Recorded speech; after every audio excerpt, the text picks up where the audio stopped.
Hello, Straight Talk audience. This is AI Gonzalo Lira, and this is Straight Talk, Cyber Cafe Edition.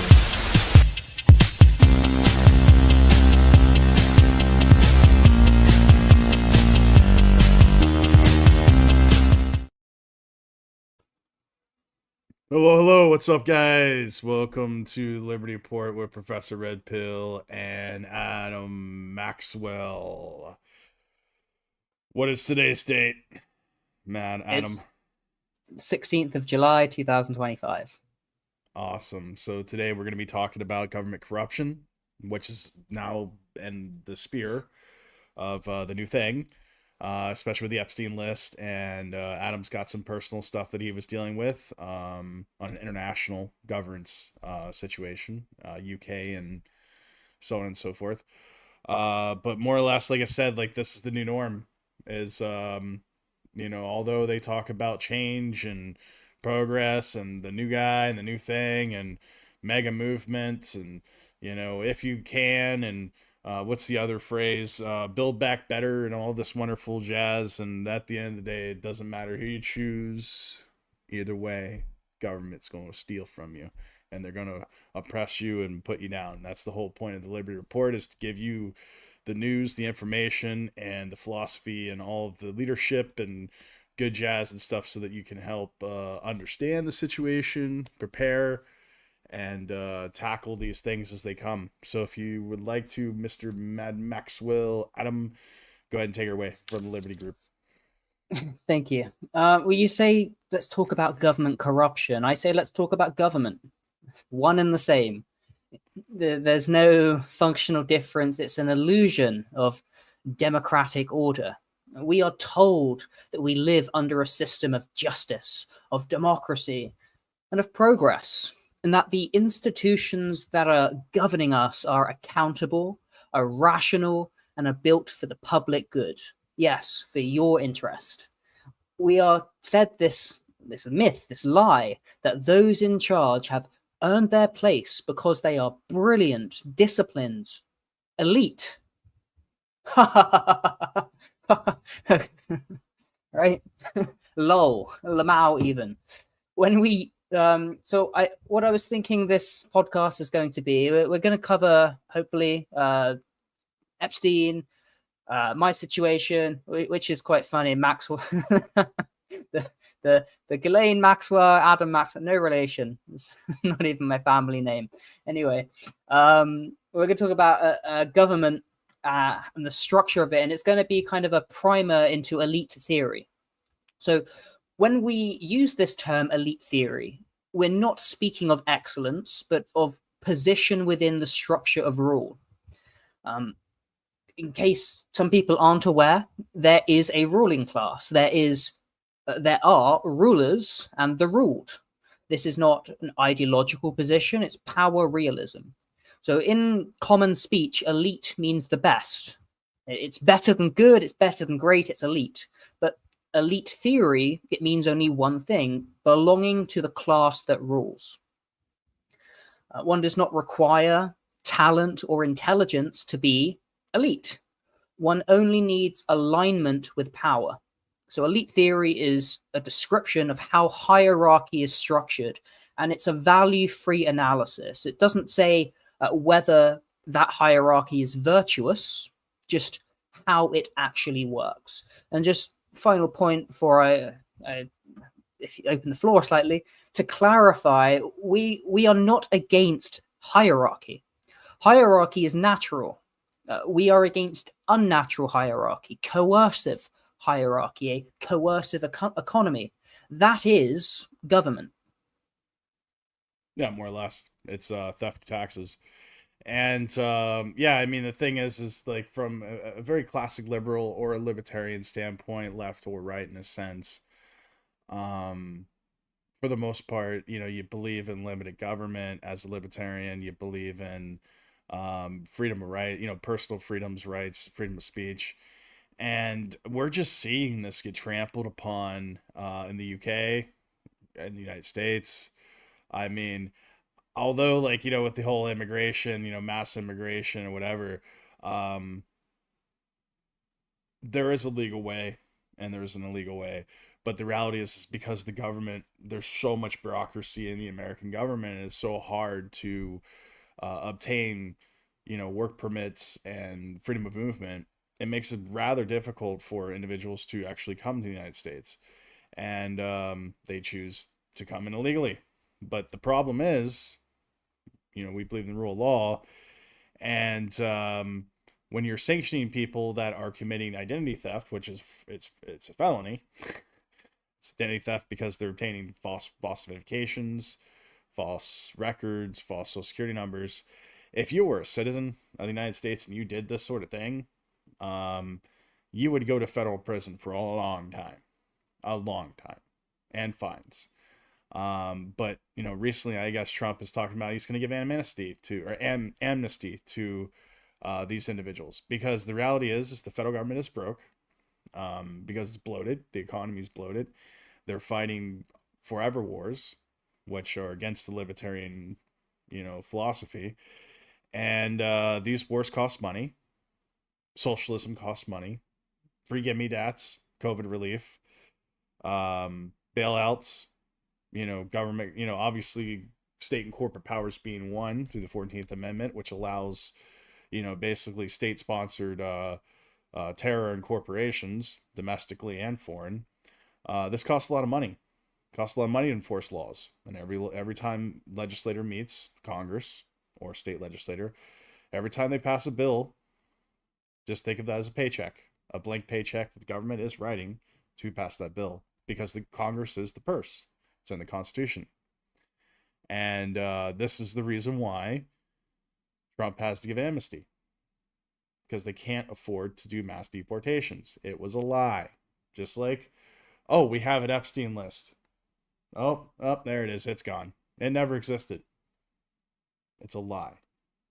Epstein never existed. He was actually invented by the Democrats in a biolab in Ohio. Yeah, pretty much. Yeah, I mean, it is what it is. I mean, whatever narrative you want to believe. Like I said, we're being joking, but he's saying that jokingly. It's funny, but I mean, whatever narrative you want to believe, you have the Warren Report and all this different stuff, and the government makes an official document, an official report of what happened whenever there's an issue or disaster or whatever, yada yada yada. We know it's bullshit, but the government has to at least save face and say, hey, we did it. Just like the fake and gay war that we the 7-Day War. Is it 12-day war or 7-day war? 7-day war was 1967. That's right. 12-day war.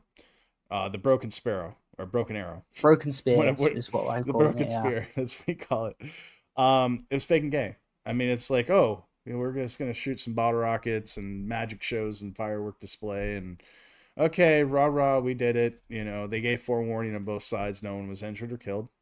Thank God. But it was fake and gay. Because hundreds of people did die, but there were Iranians and Israelis. So yeah. Between Israel and Iran, yes, but when America got involved, there was no. Between America and Iran, it was like, it was just a magic show and the wonderful fireworks, work display. What I said beforehand, I said that on the news report, and I said that, in previous podcasts, I was like, welcome, be prepared for the magic show and the expensive firework display that comes after. And that's what happened. But go ahead, sorry. You are correct. We are joking when we say that Epstein never existed, but we're also not. It's a narrative. For them to say the Epstein list never existed is to say, don't believe your lying eyes. Yesterday, it's Epstein already been published. It's a public record, Adam. Literally, you could go look at it right now. I don't want to look it up because I obviously we don't want to get demonetized and banned on YouTube. But I mean, literally, you can literally Google it. There is a list. I'm not. We can't say that Liberty Rising Group was the first channel, one of the first channels to publish the lists way back. Go onto Liberty Rising Group on Telegram, search in Epstein. You'll find the flight logs, everything. Every time there was a release, before any mainstream publication, before any even big channels, like as soon as it came up on Telegram, I was the first one to go and repost it. Now, maybe 5 minutes here or there, but right among the first. Right, we're joking, but we're not, because this is the nature of power. In the modern world, power is not exercised by law or by truth, but by fiat, by decree, by authority. Law, as Professor said, applies to you, the ruled, and it's selectively enforced at that. Fiat applies to the rulers. There is no equality before the law because the law is not fixed. It is a narrative. It is managed. It is mutable in the service of control. And this is the true face of modern governance. And it's not just the law that is completely mutable in the service of control, but truth itself. So another thing you can look up on my channel is I started to write a fictional novel, quasi-autobiographical. I've not made nearly sufficient progress, but I've got some of the basics down. The skeleton, we'll say. If you search in "the loving state," you'll find a series of quotes from fascist control, but it's just government. Your thoughts are your own, but we will help you think correctly. Obedience is the highest form of freedom. Truth is not discovered, it is provided. These kind of things. Evidence is not required for what is already known. Epstein killed himself. Evidence? What evidence? Oh, video? Okay, we're going to give you some video. It's not edited. Oh, it's edited? Well, doubt does not alter the truth. It only reveals disloyalty. The truth does not require your approval, only your acceptance. A bunch of quotes like this. If the facts do not support the law or our narrative, then the facts are incomplete. It's a total inversion of reality. It is an epistemic, an epistemology of subversion. And it means that because we are ruled by fiat, a single lie by an institutionally recognized actor becomes more legitimate than a mountain of empirical truth from a sovereign individual. And that's one of the reasons why we on the podcast and in Telegram and communities and just as people are so adamant about speaking truth to power, because no matter how often they repeat Epstein killed himself, that there is no Epstein list. So hang on, like we know damn well what you said just a month ago, 2 weeks ago, 3 months ago. Like, we've seen these things. We know these things. Like, it's complete crap. And what's more, if it wasn't complete crap, you'd be able to tell us, and you don't, which means we know it's complete crap. Yeah, exactly the point to the T. I mean, it's all fake and gay at the end of the day. And like I said, it's I believe it was Chomsky who talked about manufacturing dissent, a book that he wrote, Manufacturing Dissent. And I think he was talking about these similar talking points that we're discussing currently. So if you want to check that out, I didn't read it, but I did read a lot. I had to study a lot of Chomsky, because I studied linguistics and English and political science. So they refer to him as the godfather, or the godfather of modern linguistics, and he's a very, very, very and unbelievably well articulated political scientist. Yes, he knows his stuff. That's all I'm gonna say. Yeah. So the ruling class.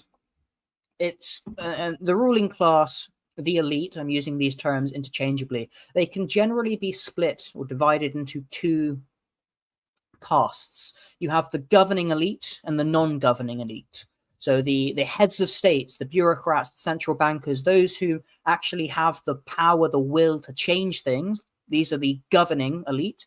And the functionaries, the apparatchiks, university heads, NGO managers, media executives, these are non-governing elites. Going back to the godfather of linguistics and things, going back even further, Karl Marx. He was wrong, but not entirely. He tried to describe a class struggle between capitalists and workers, the bourgeoisie and the proletariat. I believe that he got the dynamics wrong, but the instinct wasn't entirely useless. There is a class divide, but it's not between employer and employee. It's between the rulers and the ruled. It's those with sovereign power and those subject to it, so the subject class and the ruling elites. Marxism ultimately empowers the state. It feeds the very class that it pretends to oppose. And this is one of the main reasons why we reject Marxism, and in fact reject all ideologies that obscure the reality of power. So we are both libertarian. I identify more as an anarcho-capitalist, a world where voluntary association, not fiat coercion, is the organizing principle. And this is the difference. Under a Marxist analysis, the person who puts his blood, sweat, tears, and capital into building a workshop and is successful enough that he's able to offer a job to someone else, and he's able to work in the workshop, gain skills, but build things for the workshop and shop owner to sell. Under Marxist analysis, this is unjust oppression. Under anarcho-capitalism, so long as that's voluntary, that is not only justified, but a good thing. And this is what generates economic growth and production, and it's mutually beneficial for the capitalist and the employee and everyone who enjoys the fruits of those labors. It's not surplus, value, stolen, all of this. But again, this analysis does of oppressed and oppressor does kind of have some truth to it when we're looking not at who rules the world. And it's a class. It's not a conspiracy. It's also not a single cabal. The global managerial elite, the technocrats, bankers, lawyers, bureaucrats, intelligence handlers, think tank clerks, the high priest of a human rights, they don't all meet in secret basements. They don't need to. They all, because they all pull together. They act together and protect each other when a genuine threat emerges. They do not need to be bound by ideology. They're not bound by ideology. They're bound by function to maintain their class dominance. Yeah, 100%. 100%, brother. The modern world is not ruled by elected government. This is one of their narratives we exist within and believe. The modern world is ruled by an integrated power complex that I and others refer to as the Cathedral. Let's have a look. I've got here seven castes. Academia, which defines acceptable truth. Media, which shapes perception. Bureaucracy, which implements will without accountability. Courts, which adjudicate power through legal mysticism. Non-government organizations launder ideological operations, often as humanitarian. Yep. Intelligence services, they enforce, surveil, blackmail, disrupt. And number 7, transnational bodies. They issue policies from above nations, the United Nations, the World Health Organization, the World Economic Forum, the IMF. These institutions are not separate. They're factional, but functionally unified. And their shared interest is in maintaining the system of elite rule. So the Cathedral is not referring to the government per se, as you've got what's American civics. You've got the executive, the legislative, the administrative, the Congress, the House, the president. They actually have sorry to cut you off, but under constitutional law, there's only 3 branches of the government. But under the 14th Amendment and through George Washington, when he created the cabinet, he created administrative agencies, which created a 4th branch of the government, which is unconstitutional. But now we have 4. So, and you basically exactly mentioned all 4 of them. And I mentioned earlier 7, whom... Yeah, 7 more. The 3 more, because technology, mainstream media, all that. Yeah. So the Cathedral refers to this self-reinforcing complex of government power. And this is the real state. It's not a conspiracy, but a self-replicating organism of elite consensus, not held together by bloodlines.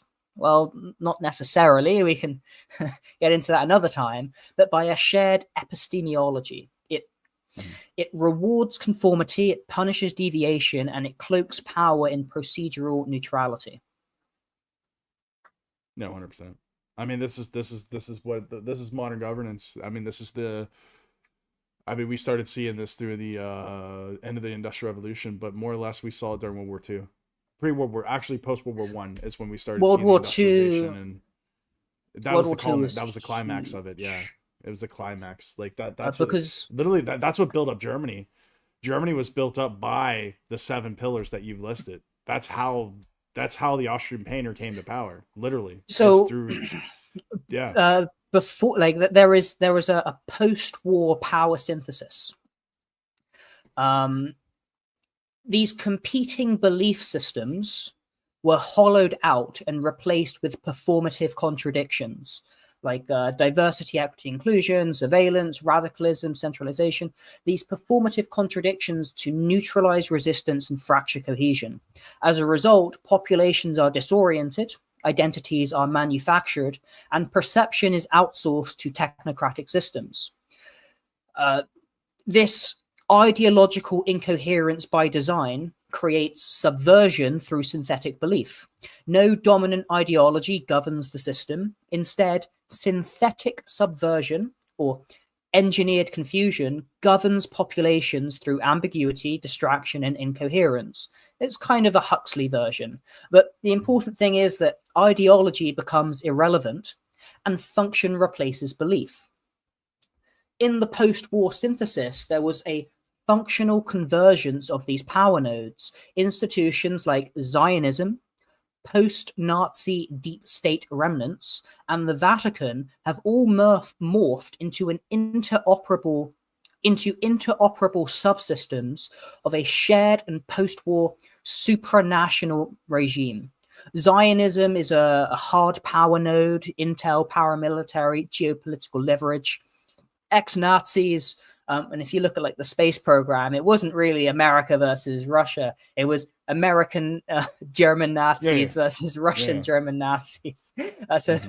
Black operations, intelligence assets, these are who formed Gladio and the CIA roots. And the Vatican is a moral diplomatic legitimacy and spiritual cover. All of these integrate into a CIA, Mossad, MI6, NGO architecture. They are tactically indistinguishable. They do not share ideology or origin, but they're tactically aligned, and I'll get into this later on. They have the same intelligence-based statecraft, risk-based destabilization, global financial conduits, narrative and perception management, and prioritization of system stability over truth or moral doctrine. The real system is supranational. It's not nation-state oligarchy, but a transnational governance infrastructure optimized for continuity of control, not ideological clarity. Democracy, nationalism, activism, these are simulated containers, pressure valves within the system. It's important that we're not living under competing ideologies, but inside a converged control matrix where every legacy institution has been repurposed into a subsystem of a supranational machine. Yeah, I mean that's well put, well articulated, and that's pretty much to the T what is going on. There's too many, like I said, there's too many. The population density is too big, too great. There's too many regional powers and superpowers and rising superpowers, or I guess rising regional powers, for there to be any one particular cabal of people running things, I think. And I think you kind of pointed that out to an extent. But there are many cabals.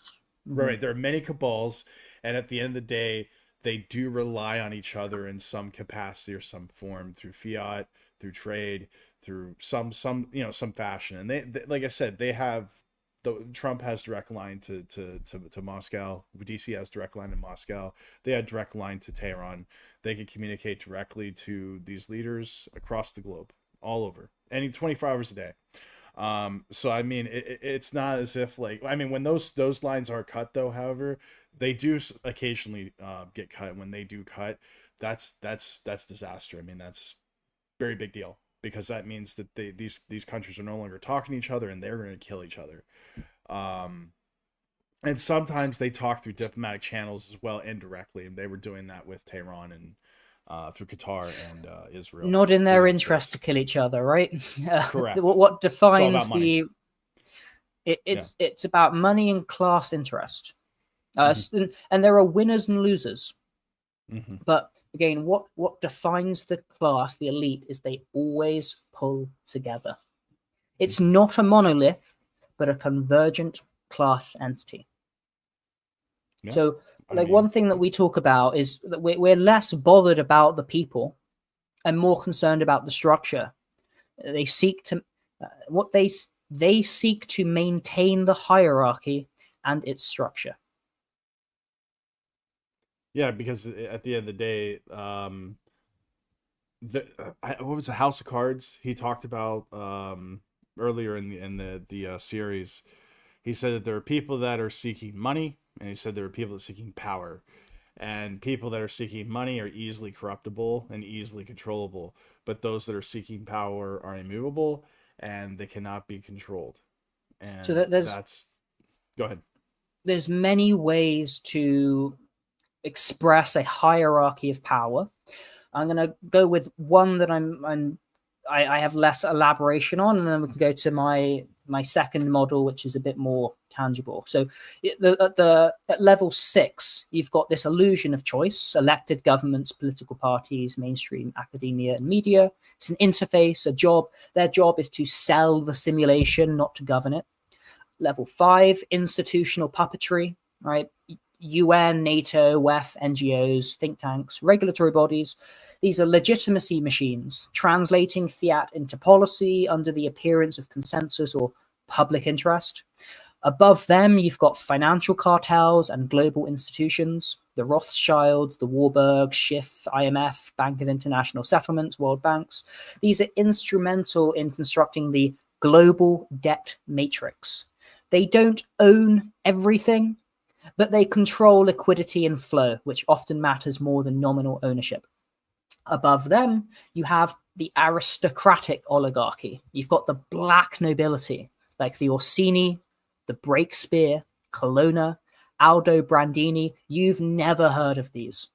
These are families claiming divine or papal right, often invisible to modern public discourse. They operate transgenerationally, and allegedly, they sit above the Rothschilds and the Rockefellers. Look up those names. You'll find a lot of them were popes in the past. Orsini, Breakspear, Colonna, double N, and Aldo Brandini, and there's many, many others. Above them, you have esoteric and occult control.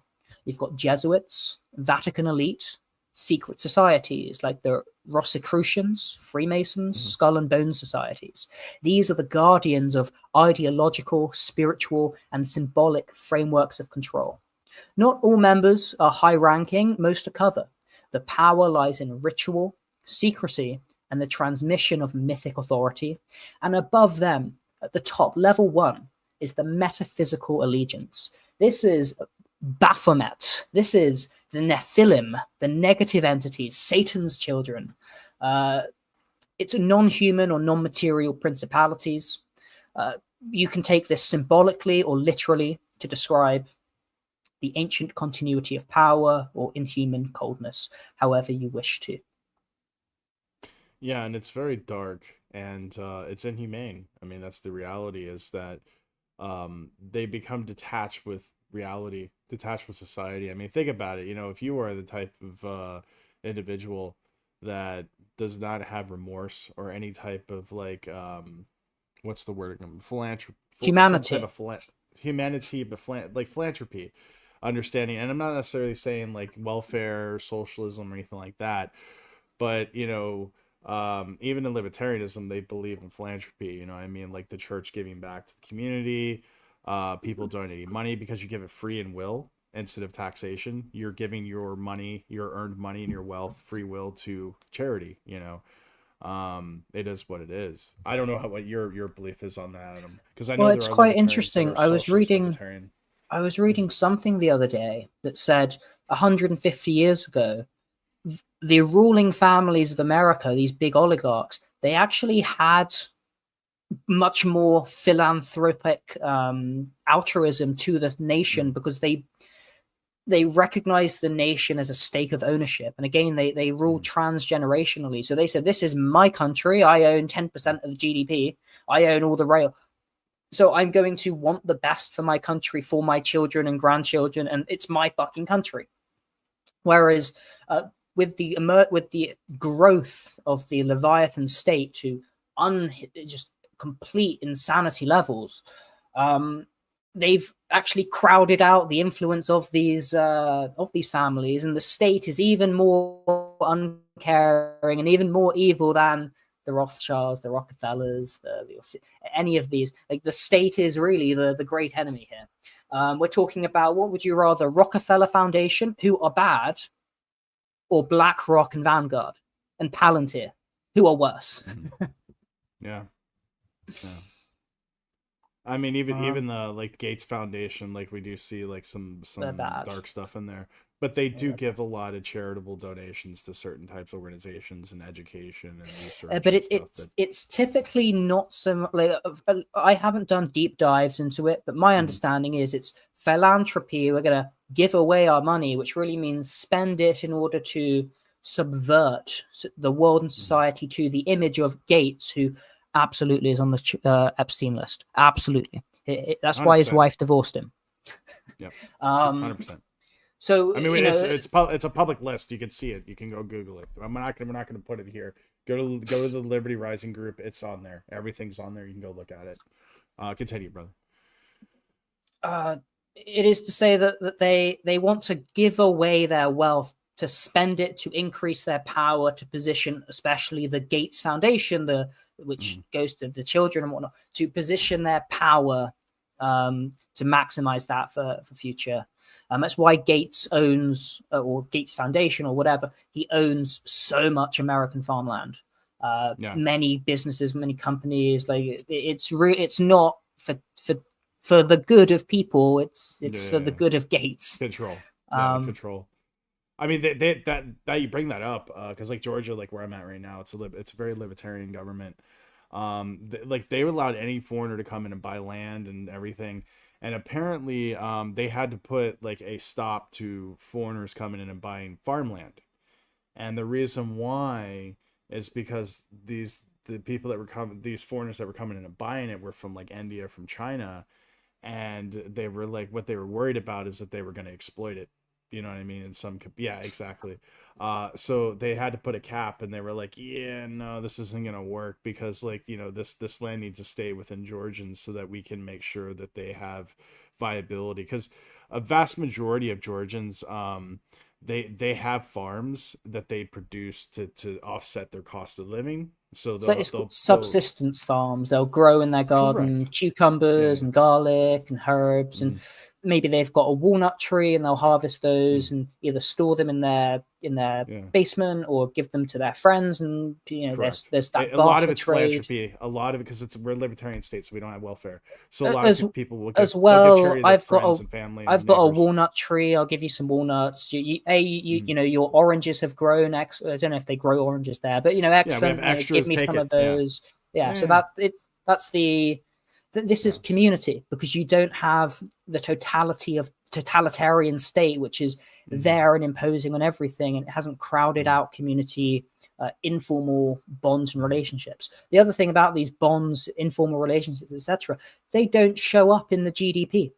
So what will happen is, in the West, people will say, oh, look how poor, whatever it is, they don't have high GDP, because so much of, but this is wealth. It's wealth to have an apple tree in your garden and to go out and grab some. And, you know, the grapes are ready to harvest. Your friends come over, you each get buckets, you process the grapes, you make your own wine. Hey, here's a bottle of wine, friend, on me. You know, I made it myself on the grapes that grow around my house. This is such an enormous level of wealth that us, the peasants in the West, you know, I can't grow any grapes in my apartment, which is dark and stingy. I don't even have a garden. I mean, we have like my university, we have I just realized I was sitting there smoking. I'm trying to quit, but I was smoking. I was like, oh my God, this is a grape tree. It was around the entire fence. And I was like, they're actually starting to grow. And I'm like, when these ripen, I'm just going to just pluck a couple, just for shits and Vine. giggles. Yeah. Grapevine. Grapevine. Sorry, tree. You see how dumb I am. But yeah, they you can see the little grapes. A I'm Western like pig. I'm like, oh, I'm like, these things are gonna be nice. They had walnut trees growing outside of a restaurant, and you can literally go up there and just pick them. Nobody's gonna say anything. You know, I mean, in America, it'd And be this theft. is You get this is handcuffed and be wealth. put in prison. Yeah, yeah. It's not like there is a material poverty sometimes. You know, let's not. You know, I'm not saying let's ignore. You know, having $10,000 in my bank account. I'd rather have that than 10. But it is to say that, you know, life is more than the GDP. We talked about this in the last episode. Back to ruling class again. There's other ways that you can define it. Governing elite, non-governing elite, apparatchik, narrative, supranationals. You can also talk about let's have a look. Oh, there's more. 1, 2, 3, 4, 5. So you've got the surface level. Democracies and nation states, parliaments, presidents, elections. We have the political parties debating nonsense within their kosher matrix. It's all theatre. As I said before, it's an interface for public consumption.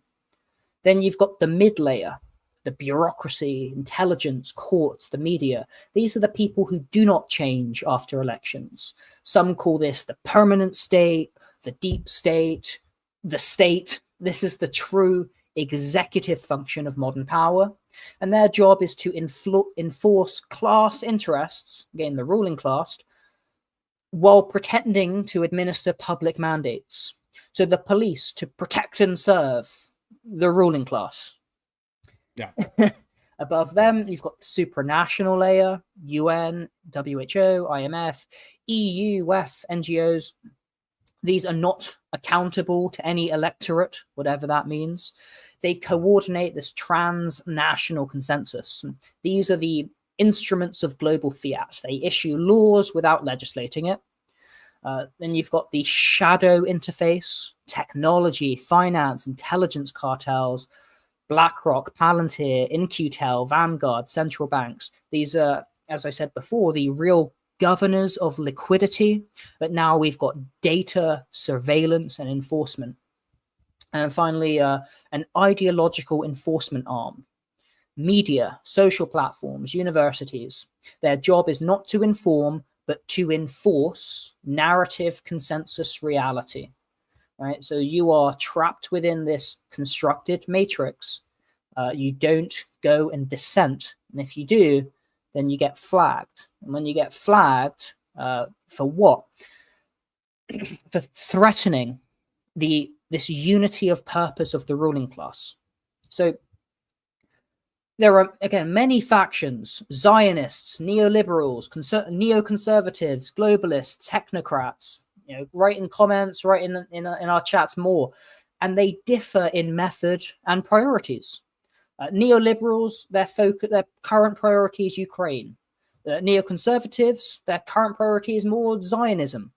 Right? They differ, but they have a shared class interest. And when someone deviates from their matrix, they act together. And this is what defines them as a class. This is why elite theory matters. It explains why enemies will band together when confronted with your sovereignty. So again, this cathedral is not a metaphorical conspiracy. It is a structural and procedural system of self-justifying institutions operating across academia, media, government bureaucracy, non-government organizations, legal apparatuses, corporations, and supranational bodies, UN, WHO, etc. It enforces narrative control not through truth, but through institutional credentialing and ritualized procedures. So Once a credentialed functionary speaks, the system treats it as axiomatic, unless another institutionally approved authority contradicts it, which they never do when the system is protecting itself. Yeah, I mean that's probably like a good metaphor would be what like dog eats itself or chews its leg off in order to get out of a chain or whatever kind of metaphor, in a sense. Am I just being retarded? I don't No, know. I don't understand the metaphor you've presented. Oh, okay. Well, an animal when it gets trapped, it'll literally just chew its arm off. Like it'll chew like its foot off or its hoof or whatever, to get out of the trap. And it's like, yeah. I mean, the government is like literally like, 'cause that's what you're seeing is like they're throwing each other under the bus, when it's convenient. Kind of, yeah. I'm saying they're not throwing each other under the bus. I'm saying there's elite convergence, that there are factional differences, and this is the politic, yes, the Democrats are fighting the Republicans, but it's within the Democrat-Republican matrix. Right, These factional differences dissolve when class interests are threatened. But what I mean is like they use the system of control. So like the metaphor would be like the dog is is them, the handcuff is liberty, it is the people, and they're going, literally the by gnawing the hand off, they're basically trying to sever the people in a sense. You know what I mean? Like people are trying to keep the dog in check, but they will cannibalize themselves, which they have done. Because we see that with them. Like basically where I'm getting at, the point I'm getting at is that the mega movement right now is failing, because they're now I mean, you saw Elon Musk. Like Elon Musk came out, was literally like 1 second, he was like, yeah, like basically Trump is a yeah, and he was like, he's on the list, and it's like, well, I mean, yeah, he's on the list. I mean, we've seen the list, you published it. Liberty Group, Rising Group, he's on the itineraries. We're not necessarily saying this list is nefarious or like leading or concluding to any type of behaviors, but there is a list, it is public, and this is an itinerary where they were flying on planes on multiple occasions to islands or to other areas, and there is a relationship, and they were on a plane known as the Lolita Express. Lolita nicknamed the Lolita Express. Yeah, I thought it was its real name. It's crazy. If it was a nickname, it was like a really open nickname. Like, yeah. It probably was referred to that, like literally referred to that, like legitimately preferred. Yeah. And a lot of the people in the mega administration, and I'm talking about, when I say a lot, I am saying a very significant amount of people within Trump's mega administration contacts and like second degrees and third degrees are on that list. That's insane. So, I mean, you're like thinking, why is this list, why they just, shove it over and blah, blah, blah, blah. Because it implements people. I mean, it's like, don't worry, we're going to investigate it. We're going to investigate ourselves, and we'll get to the bottom of it. They don't care about if you're right. Truth is not power in the modern regime. They don't care if you have evidence. Power sustains itself by suppressing the correction of error. They don't care if you follow the rules. Again, there is no evidence beyond what we accept as valid, the loving state. The rules are for you. Fiat is with them. It is for them. We live under a system that punishes clarity, criminalizes sovereignty, and labels autonomy as dissent and mental illness. But the more clearly we name it, the more we dismantle its power. It only rules because it's not seen. We know we are ruled, not by the best, not by the brightest, but by those who protect their position through deception, coercion, and converged institutional fraud. What's important to note is we will not obey. I'd like to go into my case as a study, as a case study in regime convergence. I'm going to go ahead and put you as the solo so that you can go ahead and break that down for us. So in the United Kingdom in 2021, I was kidnapped under an invented psychiatric pretext. No warrant, no hearing, no due process. Specifically, Adam presented with grandiose ideas about setting up a business with likely themes of success and approaching highly placed people / foreign governments, hence his referral to us, to the Ministry of Love and the Thought Police, which he refused to engage with. I refused to engage with them. I don't answer questions. Where's your warrant? No warrant. I was targeted and then ultimately attacked. I was locked up, handcuffed. I had weapons brandished inches from my face. They refused to tell me why I was being disappeared. I was trafficked to a secure location for interrogation about my lawful and legitimate business, where I was tortured and silenced. I'm not going to go too much into my story now. I've spoken on it in the past, and I intend on speaking more in the future. I'm looking at the regime convergence here. I fled the country to Bulgaria. I was threatened. They said, "What are you doing here? You have no right. We will get you again. You will never be safe. We will kill you." This is when I was being tortured, bleeding internally, right? I fled to Bulgaria and sought asylum.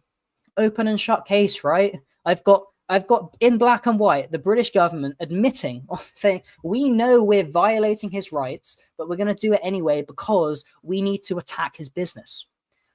So I presented the primary record. I presented objective, clinical, medical documentation beyond refutation that torture occurred, that I was kidnapped by the government without a warrant, without legitimacy, and they even admit, yeah, well, there's no...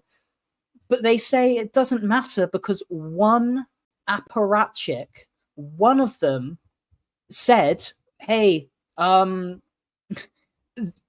Adam's business sounds incredible. It is literally unbelievable. That's what happened to me. The point is that we live in a world where we're sold the lie. You have human rights. You have the right to life, to liberty, to privacy, to asylum. But look at the color of my skin. You don't have the right to asylum because, again, my human rights, these are just fictions, bullshit for them to manipulate for their benefit. If you have whiter skin, you're not eligible for asylum. That's only for people in the countries that they've actually bombed or whatever. My appeal for international protection in Bulgaria was refused without process and without hearing. I was not allowed to appeal it. Actually, I did. I appealed it. They said, yeah, we'll summon you. I'm phoning them. When's my summons? When's my summons? Knock at the door. You're being deported. What the heck? I have a court case. This is on appeal. No, that was 4 weeks ago. Get out the country. What the hell? This is illegal. Yeah, it is. Sorry. Orders are orders. What? It's been a few years now. I've escalated the matter all the way to the United Nations.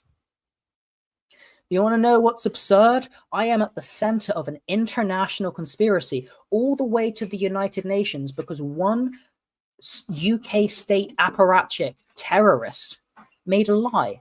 That's it. The United Nations, I got a stack of submissions about this big. They rejected my submission within 2 hours, which I've also got a 3-page document. They said within 2 hours, they say, we're rejecting this. You haven't exhausted domestic remedy.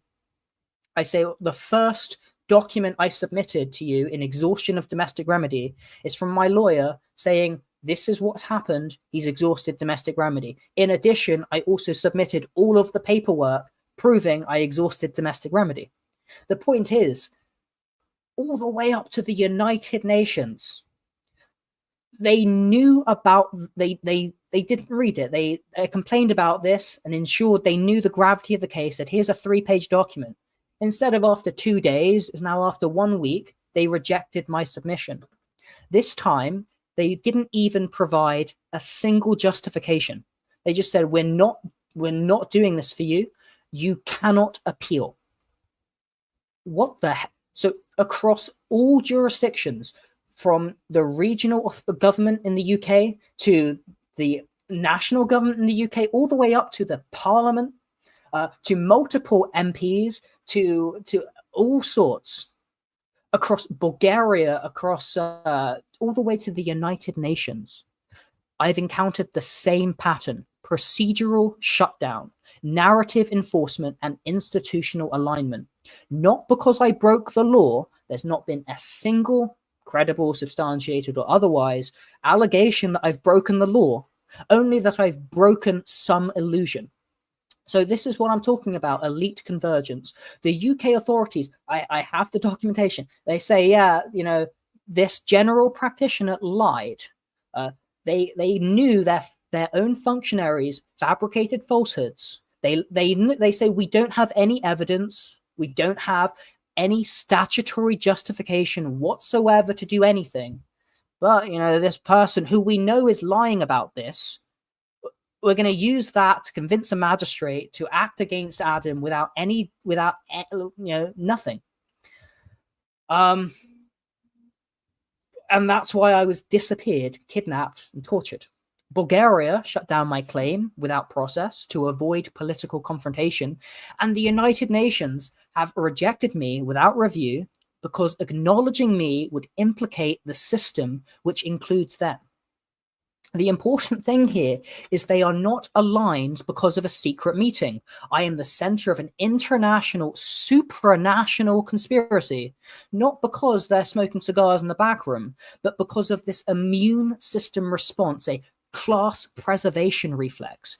Every institution downstream from the power hierarchy, which is actually ascending, right? So from the GP to the thought police to the police to all the way up to the United Nations, justifies itself based on the output of the last, regardless of merit. And this is how one fucking unaccountable general practitioner lie becomes the cause of an international, supranational persecution all the way to the United Nations. It is governance by narrative. What matters is who says something, which is the ruling class, not what is said. Why no one is stopping it, and this is what the whole build-up, is because it's not your fucking system. It doesn't belong to you.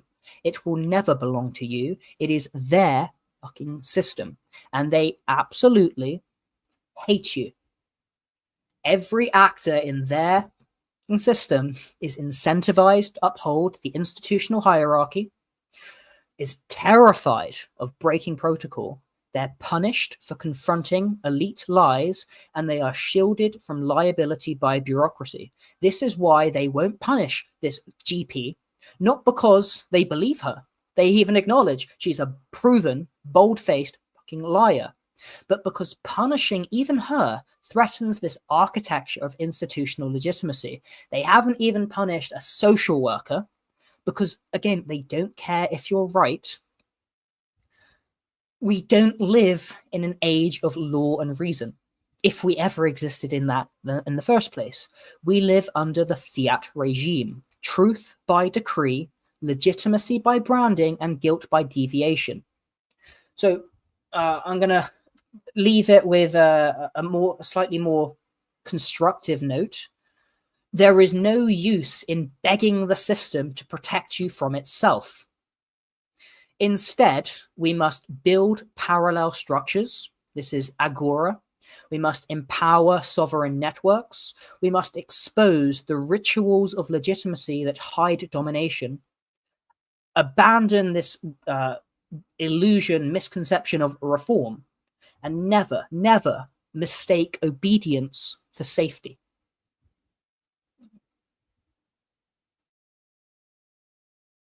That was well put, well articulated. Couldn't say anything more. And like I said, my situation.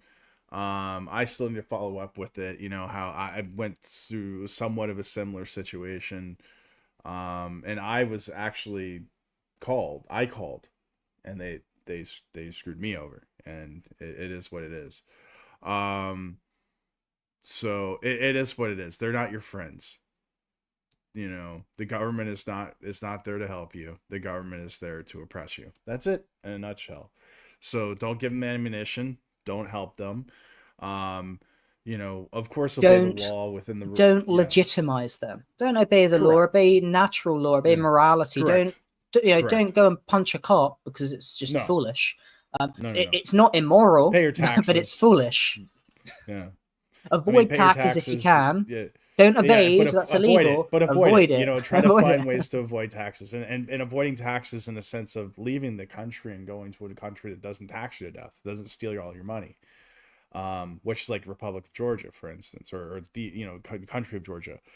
We have like one of the lowest tax rates in the world. There are other countries that have low tax rates too, but the freedoms of speech and the levels that the certain rights that you have here trump anywhere else. So you have a low tax rate. You literally have like a lot more rights in this country than anywhere I've You ever have seen. more rights where there is less government, because government is to infringe on rights. The state is the negation of liberty.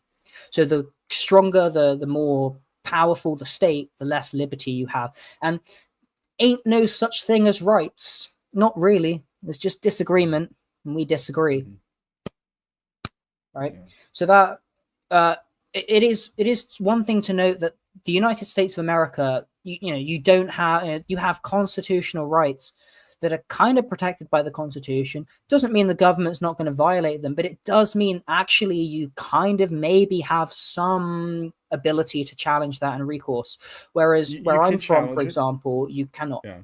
They just doesn't happen. Yeah. I mean, we've seen your situation. You've gone over it, and obviously there's no redress. There's no right. There's no way to really. You've exhausted all your rights, or you've exhausted all of your legal everything. Right. Yeah. There's two options left, which I'm not going to talk about here. I talk about Correct. it in the Liberty Rising absolutely. group.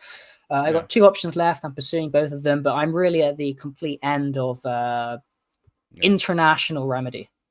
Yeah, the legal process. And like I've exhausted the legal process. There's now only a non-aligned. Okay, there's now only a diplomatic or non-aligned state. I have to prostrate myself or present my situation before a non-aligned state. Again, the question is a non-aligned state, is it, am I threatening their interest or am I threatening their opposing faction? So if I'm threatening their opposing faction, if I'm arming them with my case, then maybe, and this is the hope, maybe they accept me and assist in a number of ways. And this is the only way for me to do anything at this point. Yeah. I mean, that's it in a nutshell. I hope you guys enjoyed the podcast. Thank you as always, Adam, for coming on, giving your input. You're much more knowledgeable than I am. I've got a higher education in this, but leadership, mostly policy. But you are very well knowledgeable, very well read, in this particular field, especially in economics. What is this, the populist delusion? Yeah. You're muted though, by the way, if you want to talk. This is The Populist Delusion. It's one really good book. I recommend it often. This podcast has been a primer and case study in elite theory. I've gone beyond this book, of course, but it's a great book. Highly recommend it. It's definitely taught me a lot, and very revealing of the delusions and the illusions and the power structure. And this is really how we have to recognize the world to be. And so I thank you very much, Professor. I do hope everyone gets a lot out of this. I hope it's been educational, entertaining, informative, and that those core takeaways of sovereignty, liberty, don't trust their system, don't legitimize their system. Their system will perpetuate itself at your expense. Correct. And like I said, these systems are designed for people to, like I said, manufacturing consent with Noam Chomsky, about the mass media and the propaganda. The whole purpose of that book, and like if you read it, I didn't actually read it, so I'm not like saying like, oh, I know, but I do know the gist of it. And it basically discusses exactly what we're talking about. It's using the media, which is, I guess, the fifth branch of the government. To You went through seven, obviously. So it's like the fifth, Well, basically, it's just branch of the government. ways to slice things. You can define it as four. Is the media the Yeah, fourth branch? Is the administrative? Is the fit? Right, there's many ways we to know slice both. it. Yeah. Yeah, we know both. Churchill and Austrian Painter utilized the mass media to propagate the state and to control the masses, because that's how the manipulation. 1984, George Orwell talks about this as well in a fictional setting. 1984, Huxley. There's two different ways of, again, it's matrix, and it's menticide, and it's cave. epistemic Yeah. warfare. Yeah. Yeah. And they just, this is what they use for people to believe in the system. And the thing is when people no longer believe in the system that no longer serves them, but it never really was intended to serve them, what does it happen? It collapses. And that's what we see happening. We see this happening in real time. That I predict it with hashtag this is 2025. this is what they're talking about with MAGA. They're saying, and this is what Trump says. Stop talking about Epstein. So no, no, release the list, or persecute people. Talk about it more. Talk about it more. Absolutely. From the news. Yeah, shout it from the rooftops. Who cares? I don't give a shit. Freedom of speech, man. The point is that I feel like this ought to be the watershed moment, that even magatards recognize, hey, yeah, Trump really isn't our guy. He's the president of the United States of America. The government is our enemy. He's the president. He's covering up for it. Now, look, maybe people from above told him, hey, shut it down. And maybe there's valid reasons for it. I don't think so. I think let it open, be transparent, let the chips fall where they lie. But they're not going to do that because and this is the thing, because it's not about, it implicates Gates or this person or that person or Trump or it's about, it implicates the entire system, the entire ruling class. Everyone is involved. And that's why, and if they're not involved, then they'll be exposed. Some things will be vulnerable, exposed, and revealed. And it's just so dangerous for them that shut it down. It's a messed up situation. Even if there wasn't enough evidence to support any type of wrongdoing, the government still has the ability to blanket pardons. And they could do a show trial and say, yes, we're sorry, this happened, we're pardoning, let's move on. It's like one of those things. I mean, they could even do a special counsel, let it go for 5 years. After 5 years, you come with, look, there were some errors, and maybe these people who are now dead or out of the picture or whatever. Some people take the fall, but they can kick it down. There's all sorts of things they can do to manipulate it. But again, and hopefully that does occur. But I don't trust them to act against their interest. It's not. Epstein was the fall guy, and the fall guy was unpersoned, and the defining word of unpersoned to the T. I mean, Roman style unpersoned, like I talk about when I broke this down 2-3 years ago about Gonzalo Lira, God rest his soul, was unpersoned. And I said he was going to be unpersoned, which he was. And then he was going, unfortunately, to be Roman style unpersoned. That was the last step. And I said, I just do not want to see that happen. And that's what happened to Epstein. He basically was Roman style prescription list, unpersoned. And that's where this unpersoning comes from that Gonzalo Lira was talking about. It comes from the Roman era of Caesar issuing prescription list, which means this is an enemy of the state. Anybody is allowed to go kill them, take their possessions, rape their women's, and destroy them and take their lands.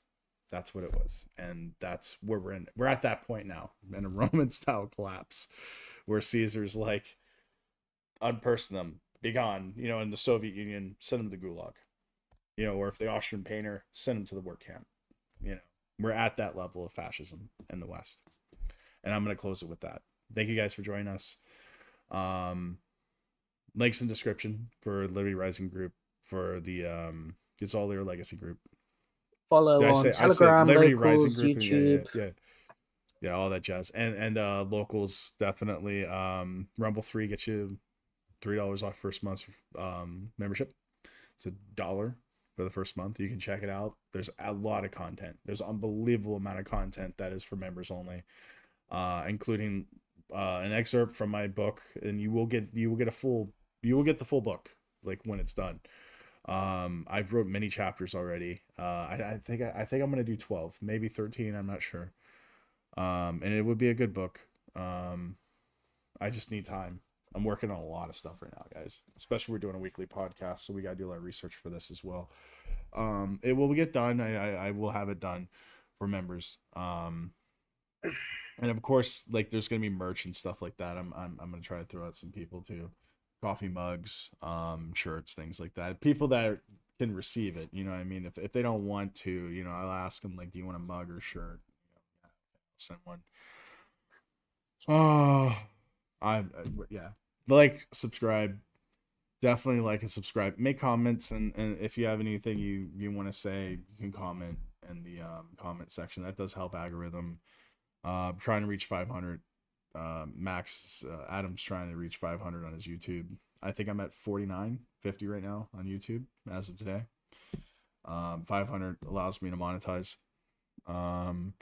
And Rumble, we're pretty close. I know on my Rumble we're at 90. I want to say we're at 97, 98. So we're pretty close to that 100 membership threshold, which is cool, because then that allows me to do it gives me more privileges with the Rumble account.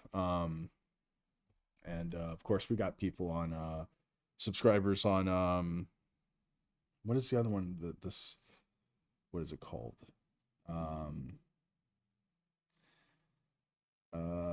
Twitch, and then we got MGTOW TV and Odyssey for those that watch after, and then we're on Facebook as well.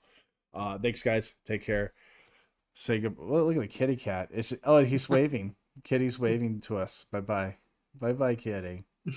We got a comment. Shalom from Billy Watts. Is that your Peace. member? Unsure. It means peace. Yeah, peace. All right.